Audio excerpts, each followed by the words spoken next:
The black Cadillac Escalade rolled slowly down Louisiana Street, cutting through downtown Houston on one of those rare October afternoons when the rain actually came.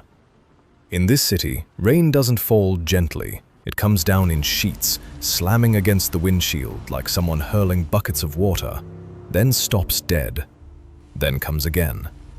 Heat rose off the asphalt, mixing with the rain into a murky haze that clung to the feet of the glass towers. Inside the car, the air was even more suffocating than outside. Charlotte Beaumont, Chief Executive Officer of Solara Grid Corporation, was gripping her phone so hard her knuckles had gone white. The 40-year-old woman wore a cream-colored tailored suit, her blonde hair pinned up high, and in 3 years, not a single employee at Solara had ever seen her lose her composure. But this afternoon, her voice was shaking. "Tom, say that again. All 3 interpreting agencies are fully booked. All 3. On the other end of the line, General Counsel Tom Delaney said something. Charlotte closed her eyes. "This is a $1.4 billion deal, Tom. The Nordvik and Z-Wind delegations land at Bush Airport in 2 hours. Tonight is the welcome dinner. 10 o'clock tomorrow morning is the formal negotiation. And you're telling me we can't find one single Norwegian interpreter?" She threw the phone onto the leather seat and dragged a hand down her face. Her mascara smudged into a gray streak beneath her left eye. In the front seat, behind the wheel, Walter Kendrick watched the wet road in silence. He was 55, salt and pepper hair cut neat, wearing a black chauffeur's uniform slightly frayed at the cuffs. For 3 years, he had driven this car. For 3 years, he had heard every phone call that drifted through the cabin, the deals, the arguments, the numbers. He knew Solara Grid was standing at the edge of a cliff. He knew exactly how many months remained before the company ran out of money. He knew more than anyone in that boardroom would ever imagine a driver could know. The air conditioning was blowing cold air directly at the back seat where Charlotte sat. Walter glanced in the rearview mirror and saw her arms crossed, shoulders drawn slightly inward. By the reflex of a man who had spent his whole life looking after other people, he reached toward the console to redirect the vents.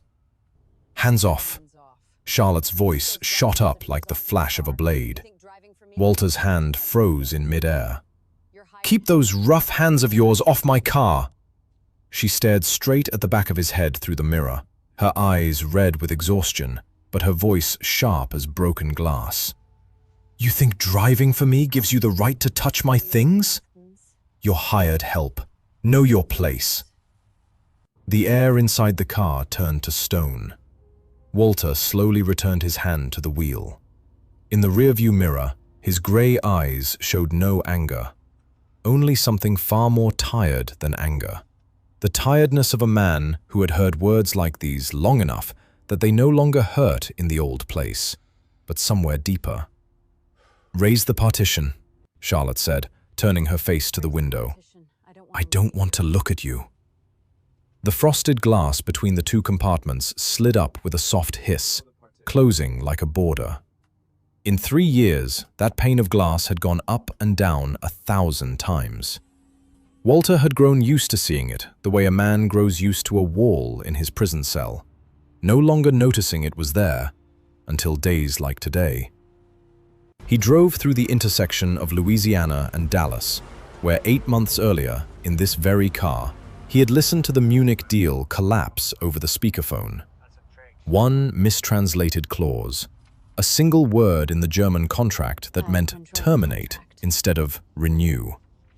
$40 million evaporated in an afternoon. That day, sitting behind the wheel, Walter had caught the error the moment he heard the translation read aloud. He had opened his mouth. "Mrs. Beaumont, I believe that clause, 'Nobody pays you to think, Kendrick, just drive.'" Walter had gone silent, and $40 million had walked out the door. This afternoon, behind the glass partition, Charlotte was making her 7th call in an hour. Her voice grew hoarser with each one. "Melissa, I don't care what it costs. 50,000 for one evening, fine. Find me anyone who speaks Norwegian and Dutch right now." No, we can't postpone. If we ask to move tonight's dinner, Solberg will read it instantly. He'll see weakness. He'll walk. 3 years of negotiations, Melissa. 340 people. Then Charlotte's voice, so small it hardly sounded like hers at all. If this deal collapses, we can't make payroll past Christmas. Walter watched the road ahead, where the towers of Houston's energy corridor blurred in the rain. 340 people. He was one of them. So was the money he wired every month to Abigail, his daughter, 22 years old, a second-year medical student at Baylor, who still believed her father was a language consultant writing a book in Houston. Every month, he sent her tuition money with the same unchanging message. Dad's research fund for this month, sweetheart. Study hard. And Abigail always replied, "You're the best dad in the world."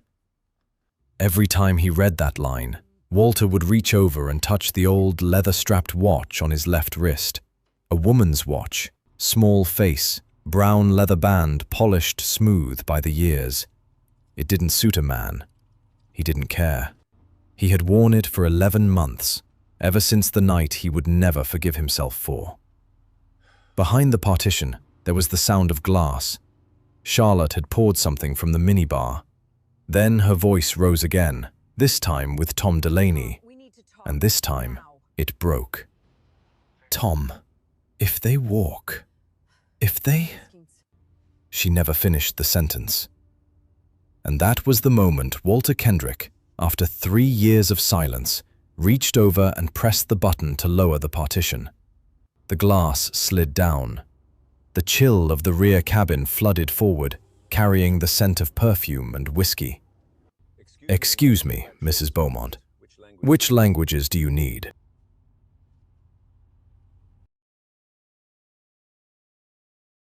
Charlotte spun around, eyes blazing. "I told you, Norwegian," Walter continued, no louder, no softer. "For Mr. Solberg of Nordvik Energy.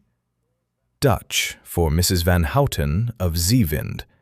And if I'm not mistaken, Nordvik's legal team will be carrying technical files drafted in German because their engineering division is based in Hamburg." The glass in Charlotte's hand stopped in midair. The only sound in the car was rain drumming on the roof.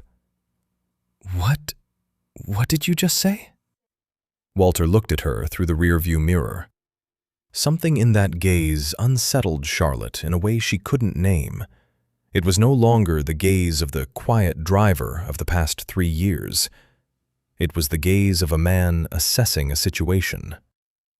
"I speak Norwegian, Dutch, and German," he said. "French, Spanish, Portuguese, and Italian as well, though I doubt you'll need those tonight." Charlotte let out a dry laugh with no humor in it at all. "Is this a joke? You're a driver." "Yes," Walter replied. "I am a driver." He said nothing more.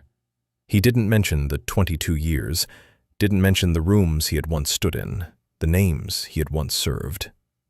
This man had learned long ago that there are truths people must come to on their own, because, handed over freely, they will not be believed. Charlotte's phone rang. She looked down at the screen, and her expression changed. An international code. 47. Norway. "It's Solberg's office," she whispered, almost to herself. "They're calling before landing. If I don't answer, they'll think something's wrong. If I answer without an interpreter, I'll have to speak English, and that old man will politely reply in English, and in his head, he'll add one more line to the file. This American prepared nothing." The phone kept ringing. 3rd ring. 4th. Charlotte looked at the phone, then at her driver, then back at the phone. In her eyes, pride and desperation were tearing each other apart. In 3 years, she had never needed anything from this man but the gas pedal and the brake. 5th ring. She passed the phone through the gap in the partition. Her hand was trembling. She said nothing, but they both understood that the moment that phone crossed the glass, something had changed forever. Walter pulled the car into the emergency lane, switched on the hazards, and raised the phone to his ear. God ettermiddag. Dette Walter Kendrick. Jag representerar Solara Grid. His voice transformed completely. Gone was the humble quiet of a hired man. What emerged was calm, warm, and carried weight. The voice of a man accustomed to speaking in rooms where every word was weighed. The other end went silent for a beat. Then an older man's voice answered, in Norwegian, guarded at first, then faster, then warmer. Charlotte sat motionless in the back seat. She didn't understand a single word, but she could hear the thing that lived beneath language, the rhythm of the conversation softening. She heard the quiet laugh of the man across the ocean. She watched Walter nod slowly, even though the other man couldn't see it. She watched the way he paused in exactly the right places to let the other man finish, never once interrupting. 12 minutes later, Walter lowered the phone and passed it back through the gap. Mr. Solberg sends his regards. Their flight is arriving 20 minutes early. He's asked to move dinner from the hotel restaurant to somewhere quieter. Norwegians don't discuss business in loud rooms. I took the liberty of suggesting a private room at Brennan's. He accepted. Charlotte stared at him. You just rearranged my dinner? I also told him, Walter continued, as evenly as if reporting traffic conditions, that Solara deeply regrets the Munich incident and that you personally overhauled the multilingual contract review process afterward. He knew about Munich. Norwegians do their homework. Raising it ourselves before he could ask scored us points. But I never overhauled any process. Walter put the car in gear and merged back into the wet street. Then you have 16 hours to start. The Escalade rolled down into the garage beneath the Solara Grid tower on Milam Street as night fell. The engine died, leaving behind the thick silence of concrete and fluorescent light. Charlotte didn't get out. Who are you? 3 words, hoarse. Walter looked straight ahead at the gray garage wall streaked with water stains. It was a long moment before he answered, and he answered the way a man peels a bandage off an old wound, slowly, 1 layer at a time. 22 years I worked for the State Department. Senior interpreter, then economic attaché. 4 years at the embassy in Oslo, 5 in Berlin, 3 in The Hague. The rest was negotiation rooms where my name never appeared in the minutes. Charlotte said nothing. She couldn't. 3 years ago, a round of budget cuts erased my position. They shook my hand, gave me a framed commendation, and told me my country was grateful for my service. He gave the faintest curl of his lip, not quite a smile. I sent out more than 300 applications. The corporations said I was overqualified. The universities said I lacked teaching experience. The small companies looked at my birth year and never called back. It turns out, in this country, 52 is too old to start over, and too young to disappear. Then why? Charlotte swallowed. Why driving? Because my mother was sick, Walter said, and because my daughter needed medical school tuition. Nobody pays a salary for dignity, Mrs. Beaumont. They pay a salary for showing up on time. So I became what I had to become. Under the cold fluorescent light, Charlotte looked at the man sitting in front of her, the black uniform frayed at the cuffs, the salt and pepper hair, the strange woman's watch on his left wrist, and for the first time in 3 years, she truly saw him. The feeling was like living in a house for 3 years and discovering one day an entire floor whose door you had never opened. "This afternoon," what I said in the car. "Mrs. Beaumont." Walter turned around, and his voice was still measured, but it carried an edge she had never heard. "We have 16 hours before the working breakfast and a negotiation that will decide the fate of 340 people. Apologies can wait. The work cannot." He opened his door, stepped out, and walked around to open hers. The same motion, the same immaculate care he had performed every day for 3 years. But tonight, when Charlotte stepped out of the car, she stopped and stood in front of him instead of walking past. "Will you help me save this company?" Walter looked at her. Somewhere above them, the city of Houston was switching on its lights. "We'll save it together, Mrs. Beaumont." If you believe that the most overlooked people are sometimes the ones holding the key to everything, hit subscribe, because this story has more layers than you think. And leave a comment. What do you think will happen when Solara's board finds out who their new interpreter really is? 9 o'clock that night, and only one room on the 40th floor of the Solara Grid tower was still lit. Across the long conference table buried in paper, Walter laid out everything he had written by hand during 3 years behind the wheel. An organizational chart of Nordvik Energy with notes beside every name. A file on the Solberg family, a family hydropower company founded in 1951, in the years when Norway was rebuilding after the war. An analysis of Marika van Houten's negotiating style, direct, fast, allergic to anything ornamental. And dozens of pages of strategy written in 3 languages. Charlotte turned the pages, slower and slower. "You wrote all this? When?"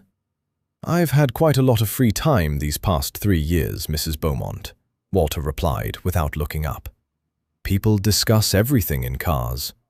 They forget there's someone in the front seat." Charlotte held her 4th cup of coffee of the night, pacing before the window that overlooked the city. Then she stopped. "Mr. Kendrick, may I ask you something personal?" Walter set down his pen. "After everything I've said to you, not just this afternoon, all 3 years of it, why are you still helping me?" The silence stretched long enough that Charlotte thought he wouldn't answer. Then Walter opened his wallet and took out a photograph, worn soft at the corners. "This is Abigail, my daughter." In the photo, a young woman in the white coat of a medical student smiled brightly in front of the gates of Baylor University. 22, second-year med student. She wants to be an oncologist because she watched her grandmother fight that disease for 4 years. He paused, his thumb brushing the edge of the photo. 3 months ago, Abigail called me, crying. She said tuition was going up next year, that she might have to transfer to community college. I told her not to worry. Dad would take care of it. The truth is, that same day I had just come back from an interview, a coordinator position at a community college, $28,000 a year. I had planned to take it. I had planned to call her and tell her that dreams sometimes have to shrink to fit the wallet. What changed your mind? This afternoon, you needed me. Walter looked her straight in the eye. "Mrs. Beaumont, saving this company isn't just about jobs or money. It's about proving that a person's worth doesn't live on a business card. That my daughter, and yours, will grow up in a world where people are seen for who they truly are." Charlotte went still. "How do you know I have a daughter?" "Sadie, 14, boarding school in Austin," Walter said. "I pick her up from school 3 times a year, Mrs. Beaumont. Thanksgiving, Christmas, and summer. She always sits in the back, always greets me first, and always asks if I'm tired from the long drive. She's a kind child. Kind in a way that makes a person wonder where she learned it." That sentence should have wounded Charlotte. Instead, she simply sat down, slowly, as though her legs would no longer hold her, and let out a choked laugh. Last year, Sadie asked me, "Mom, why are you so mean to everyone?" Her voice shattered on the last word. "My 14-year-old daughter thinks her mother is a monster." Walter said nothing. There are moments when silence is the kindest thing two people can offer each other. "I grew up in Galveston," Charlotte said, her eyes on the darkness beyond the glass, where the Gulf of Mexico lay somewhere below the horizon. "My father worked the rigs. He died in the explosion when I was 16. The insurance company dragged it out 6 years before they paid. My mother worked 3 jobs to get me into Rice. Every night she'd tell me, 'Charlotte, you have to be strong. This world does not forgive weakness.' And you became strong." "No." Charlotte shook her head, her smile twisting. "I became ruthless. My first year on the job, they called me the poor girl from Galveston. The poor girl from Galveston. They mocked my accent. A manager once threw my report into the trash in front of the whole office and said, "Go home and sell shrimp." I swore I would climb so high that no one would ever dare speak to me like that again. She looked down at her own hands, and I climbed by stepping on people. I thought that was strength. Turns out I was just repeating exactly what had been done to me. This afternoon, when I said those words to you in the car, I heard that manager's voice coming out of my own mouth. Outside, a medical helicopter crossed the Houston sky, red lights blinking, then vanished behind the Wells Fargo tower. "Mr. Kendrick, these past 3 years, how many of my meetings have you heard?" "All of them." "And you knew the company was heading for bankruptcy?" "Since last August." "Then why didn't you say anything?" Her voice was almost a moan. "God, Munich, Rotterdam, all those disasters. You knew how to fix them, didn't you? Why didn't you—" "I did say something, Mrs. Beaumont." Walter's voice stayed level, but each word landed like a stone. "Munich. I spoke up right there in the car, in front of you and Mr. Rutherford. I was told nobody pays me to think. Rotterdam. I left a note on the back seat about the error in the translated letter of intent. The next morning, I found it in the garbage bin down in the garage. Unopened." He slid Abigail's photo back into his wallet. "After a few tries, a man stops trying. He chooses instead to believe that someday someone will need exactly what he knows." Charlotte closed her eyes. The memories came back like knife wounds. The crumpled note she had once watched Clint toss away with a joke. "The driver's doing corporate strategy now." And all the time she had raised the partition simply because she didn't want the feeling of being overheard. "My fault. All of it is my fault." "Recognizing the fault is the first step," Walter said, pulling the file toward him. "But what defines a person is what they do next. And what we do next," he tapped his finger on the page, "is learn how to greet Erik Solberg properly. The Norwegians have something called Janteloven, the law of Jante. 10 unwritten commandments, and the first one is, do not think you are more special than anyone else. To them, boasting is a sin. Showing off is a symptom of insecurity. Tomorrow, do not tell Solberg how wonderful Solara is. Ask him about the first turbines his father raised on the fjord in '51. And when he asks about your weaknesses, and he will ask, do not hide them. Norwegians don't trust companies without flaws. They trust companies that know exactly where their flaws are." Charlotte looked at the man across the table, a man whose full name she could barely have recalled 24 hours earlier, and felt something she had long forgotten. Hope. They worked until 3 in the morning. 2 people, 2 cups of cold coffee, and hundreds of pages of paper in the middle of a sleeping city. 7 o'clock the next morning, Charlotte called an emergency meeting. Around the 10-meter walnut table, Solara Grid's entire leadership sat with faces stretched tight as wire. Everyone knew. In 3 hours, the negotiation that would decide everything would begin. Clint Rutherford, Executive Vice President, 57, silver hair slicked back without a strand out of place, spoke first. He had the manner of a man who had sat too long in chairs that were too comfortable, slow, condescending, every sentence carrying the implication that the listener should be grateful to hear it. Charlotte, we need clarity. Where is this professional interpreter you promised? I'd like to introduce Walter Kendrick, Charlotte said, lead interpreter and foreign relations advisor for this deal. The door opened. Walter walked in wearing the navy suit that Melissa Grant, Charlotte's assistant, had scrambled to prepare since 6 that morning. Shoulders squared, stride steady. No trace of the driver remained. But the entire boardroom recognized him instantly.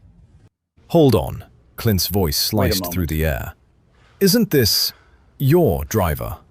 Murmurs rippled through the room. Marketing director Susan Hale covered her mouth. The chief technology officer frowned, looking from Walter to Charlotte as if waiting for someone to say this was a joke. Charlotte. Clint laid both hands on the table, fingers interlaced, the posture of a man about to explain the obvious to someone slow. This is a $1.4 billion deal. Nordvik is one of the oldest energy dynasties in Scandinavia, and you want to bring to the table a man from the parking garage, Charlotte said, her voice cold as steel. Go ahead and finish, Clint. Clint shifted into a gentler tone, the kind of gentleness more dangerous than shouting. It's a question of image, credibility. We cannot bet everything on an unverified man. Mr. Rutherford, Walter spoke for the first time. Do you have any specific concerns regarding protocol with Norwegian partners? I'd be glad to address them. Clint faltered for half a second, then straightened his spine. Fine. Opening gifts, seating order, proper forms of address for… No gifts, Walter said. To Norwegians, gifts at a first meeting read as bribery, or worse, as showing off, a violation of Janteloven. Seating. Solberg will choose his own chair, usually not the head of the table. Under no circumstances do we assign him a seat, because that implies hierarchy. Address. Switch to first names by the second sentence. Norwegians move to first names faster than Americans do, and if we keep saying sir, they'll read the distance as artificial. As for Mrs. Van Houten of Zeewind, absolute punctuality. Numbers before feelings. And never say, we will try. The Dutch trust only 2 verbs, do and don't. The room went dead silent. The chief financial officer, a man who had spent 2 years at the Frankfurt office, abruptly fired off a stream of German, plainly a test. Walter answered instantly, fluently, without a single stumble, going straight into the risk-sharing structures of North Sea offshore wind projects. The CFO's face moved from suspicion to astonishment to something very close to respect. Only Clint's expression didn't change, though anyone paying close attention would have noticed his fingers tapping the table faster. Impressive, he said. But you worked for us for 3 years, Kendrick. 3 years you said nothing. Now suddenly you're an expert? How know you're not inflating yourself for a promotion? The question hung in the air. Walter looked at Clint. No anger, only a stillness that made the whole room hold its breath. Mr. Rutherford? 8 months ago, in the car, I warned about the renewal clause in the Munich contract, the clause the German translation turned into a termination clause. You told me, nobody pays you to think. 4 weeks later, the deal collapsed on that exact clause. Every eye in the room swung to Clint. "I don't recall that," Clint said, but he said it half a beat faster than necessary. Charlotte stood. She opened her laptop and projected a document bearing a federal seal onto the big screen. A State Department commendation. Then the next page, a letter of thanks signed by a former Secretary of State. Then the next, the appointment order for Economic Attaché, United States Embassy, Oslo. "For 3 years," Charlotte said, her voice low but carrying to every corner of the room, "we have had one of the finest foreign negotiators this government ever trained. And we used him to drive me to coffee." She closed the laptop. "Effective this moment, Walter Kendrick is Vice President of International Relations, reporting directly to me. Does anyone have further questions about his qualifications?" No one spoke. Good. Because at 10 o'clock this morning, he is going to save this company. The meeting broke. One by one, they filed past Walter. A few sheepish nods, one or two mumbled apologies. Clint Rutherford went out last. He stopped in front of Walter for exactly 1 second, looked him up and down, and smiled. A smile that never reached his eyes. "Congratulations on the promotion." "Fast climb." "Careful with the altitude." Then he was gone, and in the pocket of his suit jacket, his phone held a freshly made recording of the meeting. 9:15, 45 minutes before the negotiation, Charlotte found Walter standing alone in the small conference room on the 40th floor, looking out over the city. The Texas sun had torn yesterday's rain clouds apart and was pouring gold onto the glass towers. He was adjusting the strap of the woman's watch on his left wrist. "I've been meaning to ask," Charlotte said, "about the watch." Walter looked down at his wrist for a long moment. "It was my mother's," he said. "She bought it in '68 with her first month's wages as a secretary in Beaumont. The town, not your family name." Something almost like a smile crossed his face and faded. "She wore it for 50 years. Wound it every morning. She used to say automatic watches were for people with no discipline. She's passed 11 months ago." Walter kept his eyes on the window. "Cancer. 4 years of it. Toward the end, she was in hospice care over in Pasadena. I visited every morning before my shift and every evening after." He paused.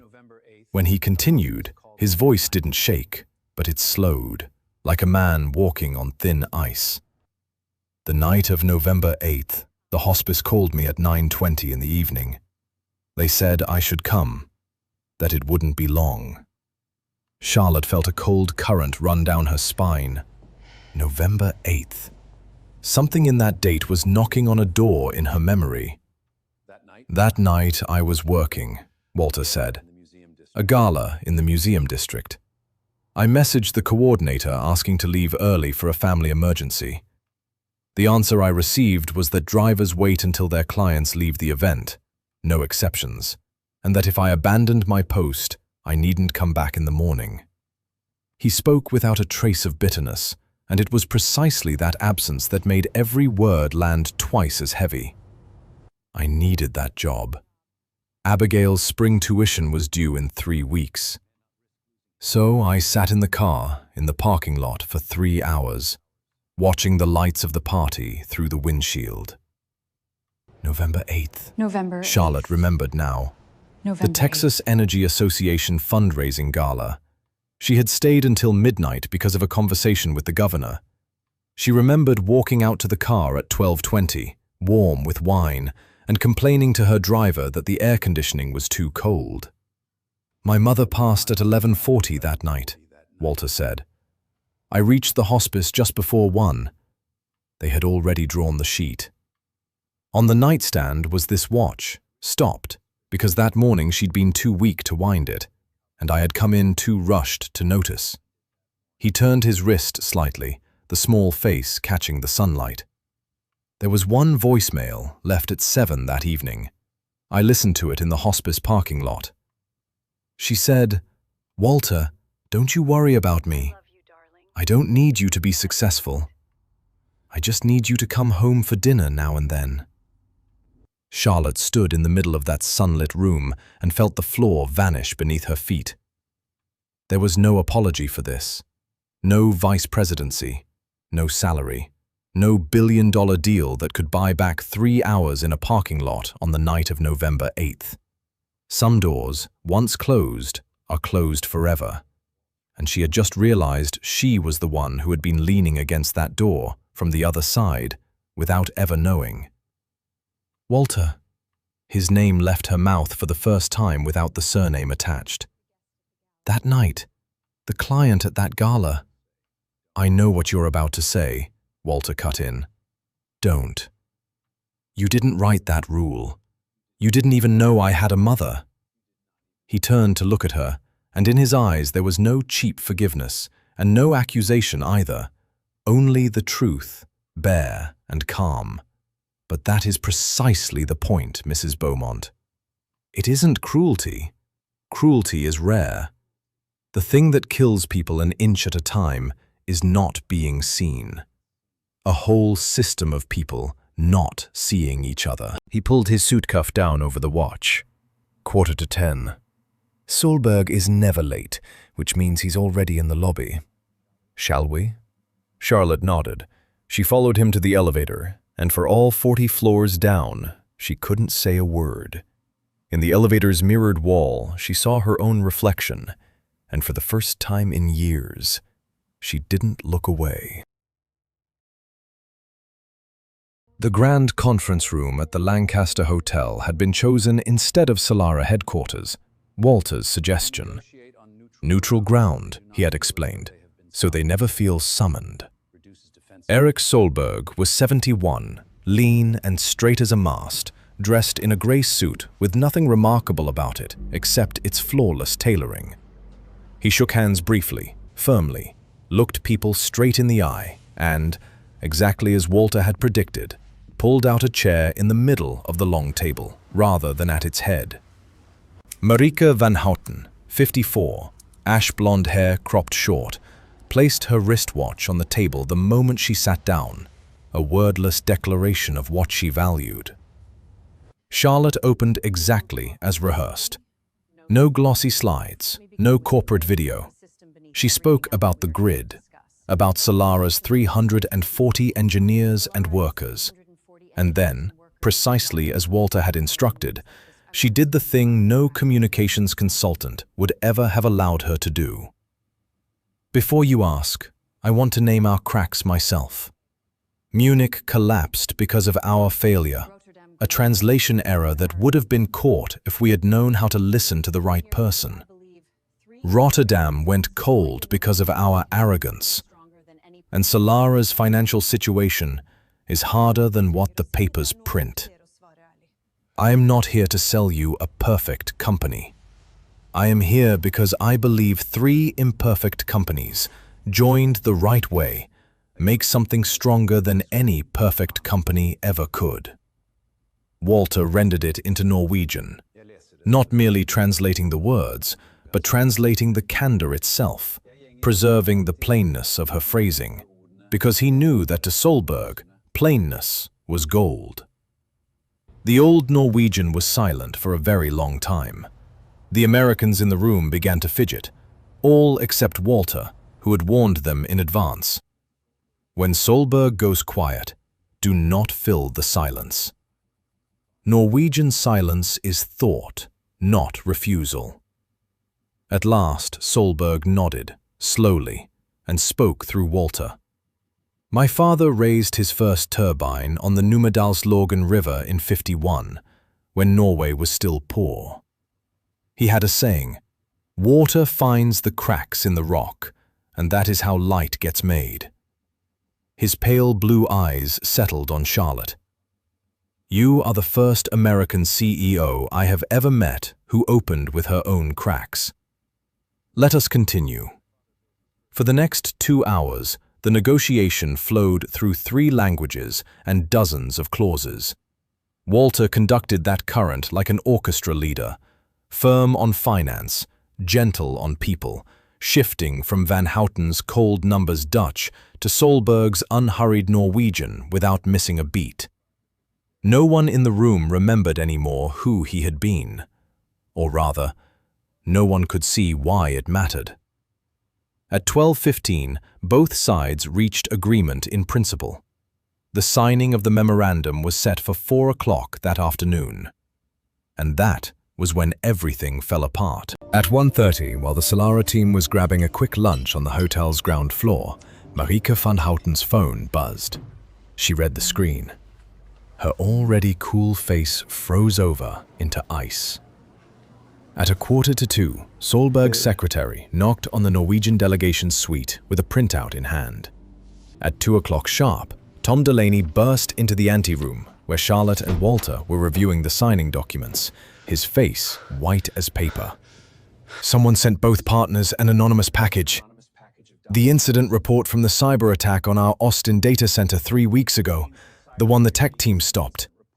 But the file's been gutted. It only contains the intrusion detection log.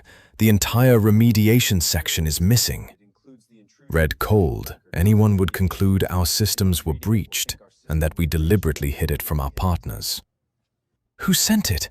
Charlotte asked, her lips going pale. Anonymous. Relay service. Tom swallowed. But Charlotte, that document sits in an internal folder.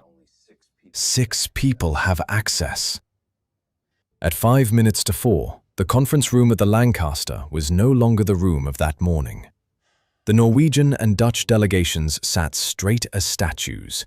The signing pens had been cleared from the table, a small detail whose meaning everyone could read. Erik Solberg rose to his feet. He needed no interpreter for his first sentence, because he spoke it in English, slow and clear. This morning, Mrs. Beaumont, you spoke of cracks. I believed you. Then this afternoon, I learned there was one crack you did not mention. He buttoned his suit jacket, the gesture of a man preparing to leave. In my country, we have janteloven. Outsiders often mistake it for false modesty. It is not. It means, do not believe yourself cleverer than others, clever enough to hide the truth from them. I am 71 years old. I have no time left for partners who believe they are cleverer than me. He turned to his delegation and spoke one short sentence in Norwegian. The entire team began gathering their documents. Charlotte stood there, watching 3 years of negotiation, 340 people, and the only chance of redemption her life had ever offered walk out of the room to the clicking of briefcase locks. She opened her mouth and realized she had nothing to say. Every explanation in this moment would sound like an excuse. And then Walter Kendrick stood up. Mr. Solberg. He spoke in Norwegian, and though the room understood none of it, everyone heard something in his voice that made the old Norwegian's hand stop on the handle of his briefcase. Before you go, I ask for 3 minutes. Not as a vice president, as a man who used to sit behind a steering wheel. Solberg looked at him. A steering wheel? For the past 3 years, I was Mrs. Beaumont's private driver, Walter said, still in Norwegian, then translated his own words into English for the room, because the truth, he understood, only carries weight when everyone hears it together. I was promoted 24 hours ago. Before that, I drove, opened doors, and carried luggage. The document you received this afternoon is genuine. The attack happened. It was contained in 4 hours, the systems were patched in 2 days, and the complete report, the unedited one, is in Mr. Delaney's briefcase right now, time-stamped, ready for your technical teams to verify line by line. But that is not what I came to say. He took one step forward, and the room, somehow, contracted around him. What I came to say is this. For 3 years, sitting behind a glass partition, I heard everything about this company. I heard the bad decisions. I heard the arrogance too. Arrogance that, at times, landed on my own head. If anyone in this room has cause to tell you that Solara Grid cannot be trusted, that man is me. He paused. But I am also the only one here who has witnessed, from a distance of 1 pane of glass, what happened over the past 24 hours. A woman looked directly at the worst version of herself and decided to tear it down. I have interpreted in rooms where trade wars were stopped, Mr. Solberg, and I learned one thing there. Contracts are not signed between companies. They are signed between human beings. And the human being worth betting on is not the one who has never been wrong. It is the one you have watched, with your own eyes, put things right when no one was forcing them to. He drew from his inner jacket pocket a sheet of paper folded in quarters, yellowed with age, and laid it on the table before Solberg. This is the note I wrote 8 months ago, warning about the translation error in the Munich contract. It was thrown into the trash unopened. I retrieved it and kept it, honestly, at first, to feed my own bitterness.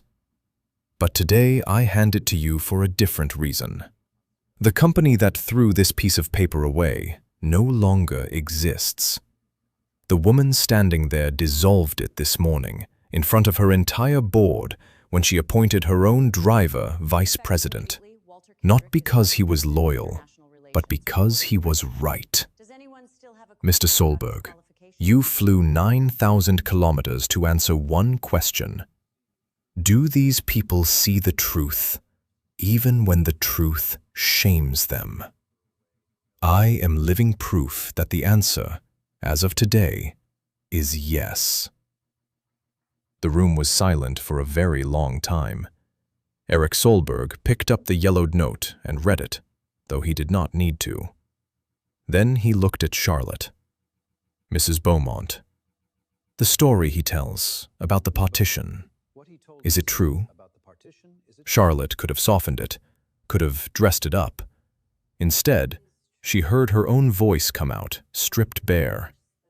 It's true. And it's worse than that. 48 hours ago, I called this man's hands rough and told him to know his place. I have been exactly the kind of person your Janteloven warns about. I am not asking you to believe I have changed, Mr. Solberg. 2 days is not enough to change a human being. I am only asking you to believe that I have begun, and to sign with us a contract carrying enough verification clauses that you never have to take anyone's word for anything. 1 second. 2. Then, at the corners of Eric Solberg's eyes, the wrinkles gathered. That, he said, sitting back down and unbuttoning his jacket, is the most Norwegian sentence I have ever heard from a Texan. Marika, sit. Have your technical team check the report. As for me, I need a cup of coffee, and I want to know who in this company hates our deal enough to send anonymous mail. The answer arrived at 6 that evening, while the ink on the memorandum was barely dry. Melissa Grant, the 28-year-old assistant no one ever noticed, the same way no one had ever noticed the driver, laid a stack of printouts in front of Charlotte. Server access logs. The security report folder opened at 11:40 that morning, mid-negotiation, from the account of Clint Rutherford. The file edited down on his own machine, 18 minutes before the anonymous mailbox sent it out. I caught it because he cut the file on his company account and only thought about covering his tracks afterward, Melissa said. People tend to forget that assistants see everything. Charlotte looked at the stack of paper for a long time. Then she asked Melissa to invite Clint up to the 40th floor. He came, silver hair still slicked back without a strand out of place. He looked at the papers on the desk, and for one very brief moment, something cracked behind that face trained over 70 years. Are you calling the police? I'm asking why, Charlotte replied. You've been here 19 years, Clint. This deal saves the whole company. It saves your own shares. Why? Clint Rutherford was silent for a long while. When he spoke, the everyday condescension had peeled away, exposing something old and tired underneath. Munich was my fault. I hired that translation firm because it was cheap and because its director owed me a favor. When your driver opened his mouth in the car with his warning, I heard him. I knew immediately he was right.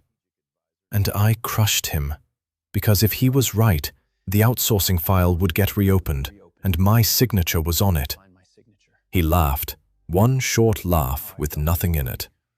Do you know what I felt this morning when you put his commendations on that screen? I spent 40 years clawing my way up out of a mining town in West Virginia. 40 years believing that the chair was the only thing standing between me and the bottom. Then a driver walks into the boardroom, and overnight, he has the one thing I never got. Respect that doesn't need any chair at all. I didn't sabotage the deal because I hate this company, Charlotte. I sabotaged it because if Walter Kendrick succeeds, then I have lived my entire life by the wrong rule. And at my age, a man would rather burn the house down than admit that. The room went quiet. Charlotte looked at the man in front of her and realized she was looking into a mirror. The version of herself if that rainy afternoon had never happened, if the partition had never come down, plus 20 more years.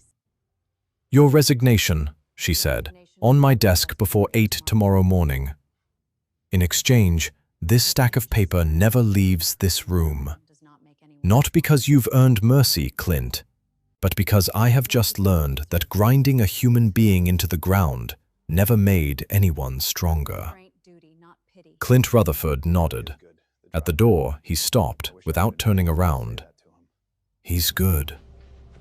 Truly, the driver. I only wish I'd had the courage to say that to the man himself. Then he was gone. No one ever saw him at Solara again. On Saturday morning, Walter Kendrick was rearranging the bookshelf in his small apartment in the Heights when the doorbell rang. Abigail stood on the front step, backpack over her shoulder, and the moment he saw his daughter's face, Walter knew. I wanted to surprise you, Abigail said. Her voice was flat in a dangerous way. I caught a ride up from Waco this morning. I went to the office address on the business card you sent me last year, that language consulting firm. It's a camping supplies store, Dad. They said no such company was ever there. She pulled out her phone, her hand shaking. So I searched, and I found this. On the screen was that morning's Houston Chronicle.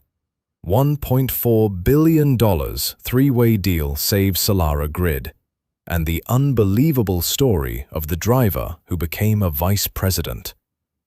Below the headline, a photo of Walter in the Navy suit, standing beside Charlotte Beaumont and Eric Solberg. 3 years, Abigail said, and there her voice broke. 3 years you drove people around. 3 years you texted me about your research fund and book chapters that never existed. You wore a uniform and opened car doors while I bragged to my whole class that my father was a diplomat. Why did you lie to me? Because you would have quit school, Walter said. He didn't reach for a graceful phrasing. The time for graceful phrasings was over. If you had known, you'd have taken a semester off to work and help me. I know you. You're exactly like your grandmother. I had a right to know, Abigail shouted, and the tears she had held back the whole ride up finally spilled over.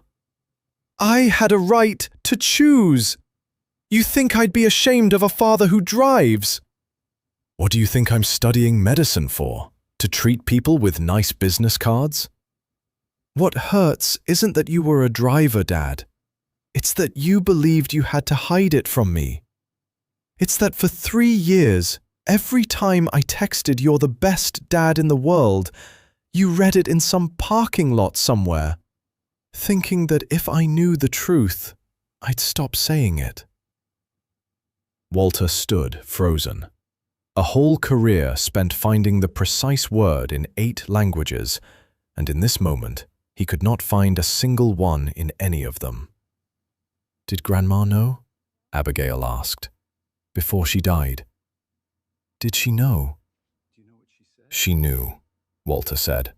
"She was the only one I couldn't hide it from." A faint breath left him. "You know what she said?" "She said, 'I raised you for 55 years. Whether you drive a car or drive the country, to me, you're still Walter who loses his keys.'" He tried to smile and couldn't. "I hid it from you because I thought I was protecting your dream. But you're right. I was protecting one more thing. My pride. And I'm sorry, Abby. Not for being a driver. For not believing my daughter was grown enough to love me as I actually am." Abigail stood there on the sun-drenched step, tears streaming. Then she stepped forward and threw her arms around him, her face buried in his shoulder the way she had done at 8 years old. "You idiot. I'd rather have a father who drove a car for 3 years and never gave up than a diplomat who never had to pay for anything. Don't you get it? That part of you, that's the part I'm trying to become." They stood holding each other on the step for a long time, ignoring the neighbor watering his plants and staring. Then Walter stepped back, unbuckled the leather-strapped watch from his own wrist, and fastened it onto his daughter's. The woman's watch, small face, brown leather band polished bright by 50 years of being wound every morning. "Your grandmother's," he said. "She told me to give it to you when you started wearing the long white coat. I think today counts. But there's one condition." He closed his daughter's fingers around the watch face. "It gets wound every morning. And every time you wind it, you remember one thing for me. Never let anyone, including yourself, tell you that a person is their job title." Abigail looked at the watch on her wrist and turned the crown. The tiny creak of gears made in 1968 sounded in the Texas morning. "Dinner tonight, Dad?" "I'm cooking. Grandma's orders, remember?" 2 weeks later, on a Friday afternoon, Charlotte Beaumont drove down to Austin herself to bring her daughter home for the weekend. The first time in 4 years she had driven her own car. Sadie tossed her backpack onto the back seat, dropped into the passenger seat, and for the first 20 minutes answered in monosyllables, like every 14-year-old with a mother she had long ago stopped telling things to. They reached the Solara Tower at 6. Charlotte needed to pick up some files. Sadie trailed reluctantly behind her mother through the lobby. And then the girl saw something strange. Her mother stopped at the security desk. "Ernesto, how's the knee? You said last week you were getting it looked at." The old security guard glanced up, momentarily startled, then smiled. "Much better, ma'am. Doctor says no surgery yet." 10 meters on, her mother held the elevator for a cleaning woman pushing a supply cart.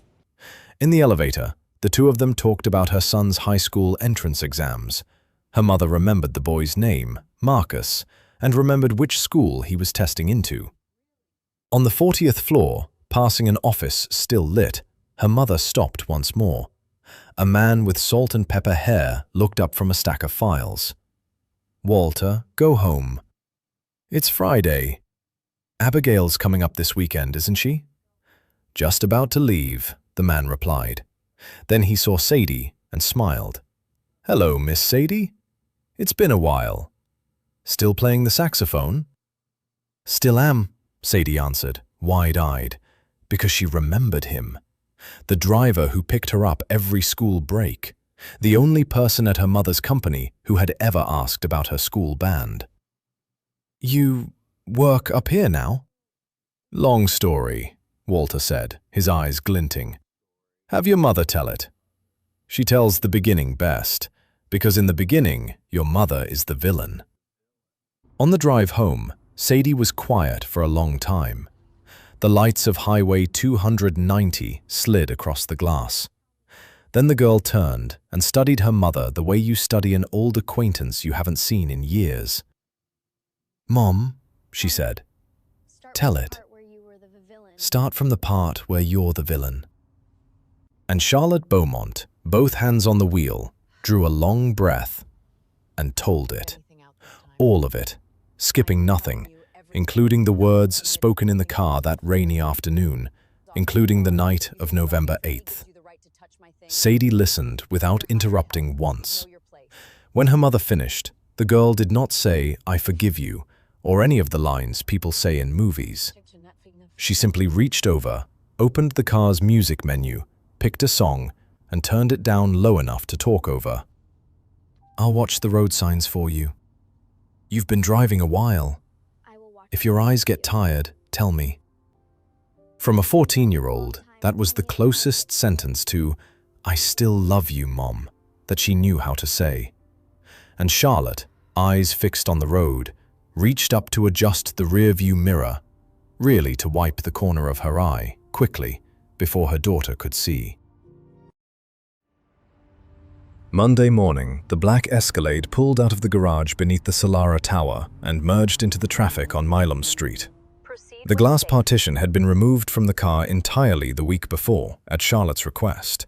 The technician at the garage asked if she wanted to keep the pane. She said no. Then she changed her mind and asked him to cut out one small square, the size of a hand. That piece of glass now sat on her desk on the 42nd floor, weighing down a stack of papers, job applications she had ordered HR to route directly to her. Every resume from a candidate over 50 that the automated screening system had rejected. Every Monday morning she read them, one by one, over a cup of coffee she made herself. And this morning, in the car with no partition, Walter Kendrick sat behind the wheel. Because he liked driving, he said, and because the two of them had discovered that this company's best ideas were born in the car. Charlotte sat in the front passenger seat beside him, the file on the Galveston Bay wind project open on her lap. At the red light at Milam and Texas Avenue, Walter stopped. The early sun slanted through the windshield and fell across the back seat. The empty leather bench where no one sat anymore. Only a long bar of sunlight lying still like a new passenger. Charlotte watched that bar of light in the rearview mirror for a long moment. "Walter," she said, "Abigail's coming up again this weekend, right? Sadie keeps asking. The girls are planning to drive out to the bay." "She's coming," Walter said. "She's bringing her new blood pressure kit. She's threatening to examine both of us. She says people who work as much as you and I do are a high-risk population." "Sounds like your mother." "Word for word," Walter said, right down to the way she taps the watch face twice before winding it. The light turned green. The car rolled through the intersection and joined the early Houston current. A car like every other car, carrying two people sitting side by side, no one in front of anyone, no one behind anyone, heading toward the wind turbines that would one day spin white across the whole horizon of Galveston Bay. On the wrist of a medical student in Waco, a watch made in 1968 was running, wound at 7 o'clock sharp that morning. And somewhere in this city, in other cars, behind other reception desks, beneath other uniforms, there are still people carrying entire lives no one has ever asked about, waiting for some partition, somewhere, to come down. If this story touched something in you, subscribe to True Tale Time and join us on the next journey, where the people who seem smallest do the greatest things.